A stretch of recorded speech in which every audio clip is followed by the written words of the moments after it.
About 1 in every 100 Americans has a seizure disorder, also called epilepsy. Medicines control most seizures, but sometimes they still happen. I've had them just here on the street alone, or maybe in some of the shopping centers.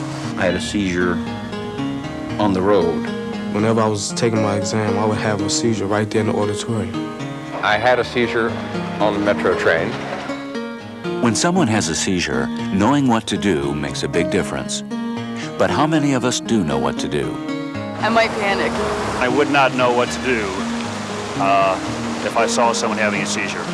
Turn her to her side and just kind of be there for her. Well, I know you don't stick a spoon under their tongue.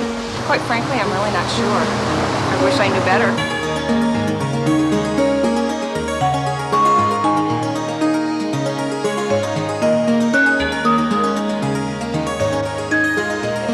When Lori Stoltman was 12, she had a seizure at a swimming pool. Somebody had taken a dirty plastic toy and stuck it in my mouth. And you're not supposed to stick anything in the mouth because it can hurt the teeth or hurt the jaw. And what it did, I guess it got in the way of my tongue and my mouth, and I ended up chewing up my tongue really badly. One of the myths surrounding epileptic seizures is the fact that the person can injure themselves or that they might swallow their tongue during a seizure. It's impossible for a person to swallow their tongue, and for this reason and others, we should not be trying to put things in people's mouths when they have seizures. I think the other concern that people have in coming in contact with people with seizures is that this might be something that's catching and that they could get seizures if they remain in contact. Again, this is not a contagious disorder. Seizures vary in type, but this is the kind most of us have seen. It's called a generalized tonic-clonic seizure, or grand mal. It's caused by a disturbance in the brain's normal electrical activity. Once a seizure is started, you can't stop a seizure. So the best thing to do is to make the person as injury-free as possible and to make the experience of the person having a seizure as tolerable as possible. For a week each summer, Pat Dean volunteers at a camp where children as young as 8 learn what to do if another camper has a seizure. First aid for seizures is simple. Protect from injury, especially to the head. Remove glasses or other potentially harmful objects. Turn on one side to prevent choking. Check for a medical ID. Don't put anything in the mouth. And don't hold down, because restraint could cause bone or muscle injury. The likelihood that someone can die during a seizure is very small. And although the person may look as if they're going to die, that is that they oftentimes will become somewhat blue. There may be some changes in the breathing pattern. These are all part of the seizure itself, and they are all very temporary parts of the seizure. Seizures usually end spontaneously after a minute or two, but afterwards the person may be sleepy, agitated, or confused. I'm aware of what you're saying, and I understand what you're saying, but it's hard for me to respond. When I first come out of it, I feel real drowsy. I have a real bad headache. Are you okay, Jonathan? Do you know where you are? Where are you? At camp, that's right. A seizure can occur at any age, from the very old to the very young. It happened to Denise Dean's 9-month-old baby. I was just holding him, and he was laying across, and his whole body started just shaking and, convulsed real bad. And then when a baby has a seizure and he's not had one before, a medical checkup is always necessary.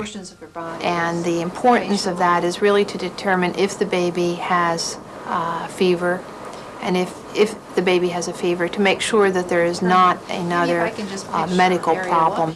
Seizures caused by fever are not epilepsy, but first aid is the same. Gently put her on her side, and then if she has any tight clothing, just to unfasten that at the neck and lift up her chin so that her neck is extended so that the saliva that's in her mouth can just gently roll out. Most seizures in people with epilepsy are not medical emergencies. I don't want people to call an ambulance or to call the police because my seizures are not severe enough to require that type of medical attention. I will come out of it naturally on my own in a very short period of time.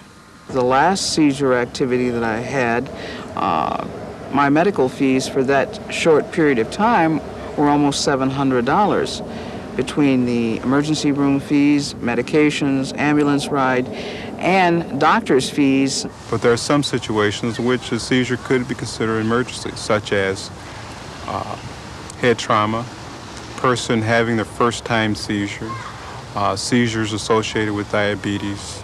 A seizure might be an emergency if it occurs within the context of water. Say, for example, if a person was swimming and had a seizure. An ambulance should be called for a first-time seizure when someone is injured, pregnant, has diabetes, or when seizures are prolonged or occur one after the other. Kim Zimmer's son, Chad, had a convulsive seizure that went on for more than half an hour before he got to a hospital. Untreated, such seizures can be dangerous. During a grand mal seizure, it's very important to time the seizure, and if the seizure lasts more than 5 minutes, that's when you should be concerned and be calling an ambulance. The kind of seizure Kevin Best is having doesn't look like the other ones we've seen, but it's actually more common. This is called a complex partial seizure. Kevin? Can you hear me? Are you okay? Oh. Can you hear me? Oh. During a complex partial seizure, awareness is lost, even though someone may look awake and even repeat phrases. Oh, I love you. Please, please. Okay. Although movements may look deliberate, people are unaware of what they're doing. Some people become agitated. Complex partial seizures can produce all kinds of movements. These can consist of repetitive movements of hands. It could be lip-smacking movements. They could pick at their clothing. My eyes would still be open.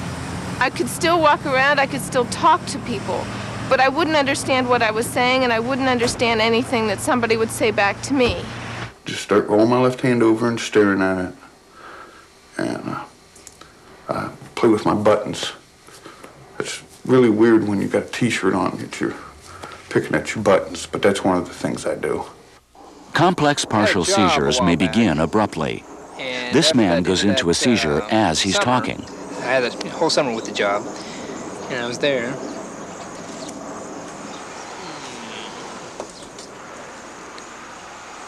They may still have their eyes open, they may be standing upright, they may even walk around the room, but they're not interacting appropriately with the people around them at that time. The best thing that you can do for that particular individual is to protect them, to keep them from wandering off or wandering into traffic or into situations that may be more harmful to them.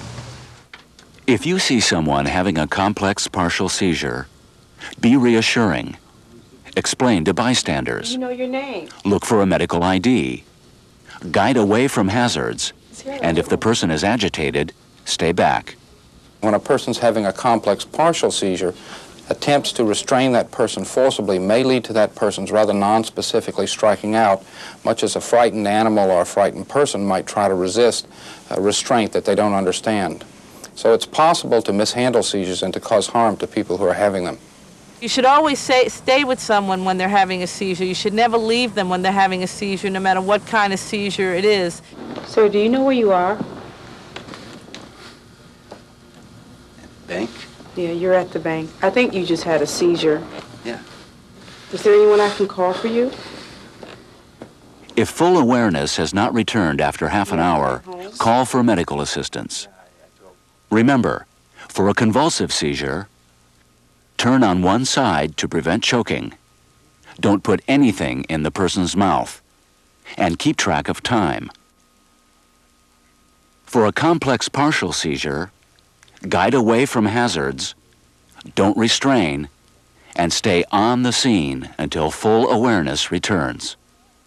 The most important thing that you could do for someone having a seizure is to stay calm, to be with them and to be reassuring. And while you're talking to that person, saying very calmly, you're going to be fine, everything's going to be okay, you start talking to yourself. So if you're talking to that person, talking to yourself, you're calming yourself down. And when it's over, just, you know, act like everything's okay. You know, be reassuring, because it isn't any fun to have a seizure. And when the seizure is over, you need to know that you still have your friends and they accept you.